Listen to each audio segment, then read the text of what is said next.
Heaoluühiskonna kõige levinum maksahaigus on rasvmaks, mis ei ole tingitud mitte alkoholist, vaid ülekaalust. Kuid doktor, miks meil on tänapäeval nii palju maksaprobleemidega inimesi? No, jah, rasvmaks, see on ikkagi omandatud haigus. Ja see sõltub meie elustiilist. Ja elustiil on kaasajal väga mugav.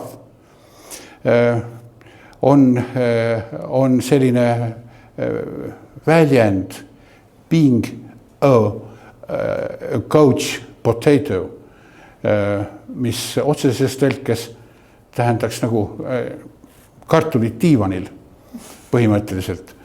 Aga viisakalt tõlkides on see tugitooli sportlane. Aga see minu arvates kompromiteeriks sporti kui sellist. Ja mida tähendab see couch potato?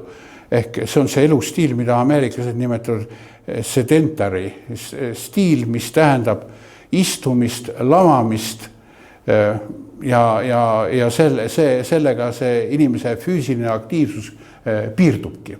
Nii et istutakse kontoris tööl, tullakse koju, süüakse kõht täis, istutakse ja pikutatakse. Ja see viib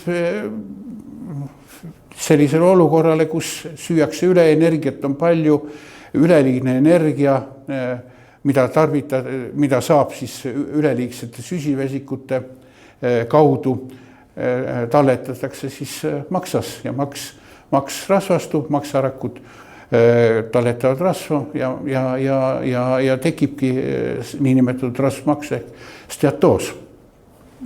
Aga täname teid, doktor, nende huvitavate mõtete ja kasulike nõuannete eest.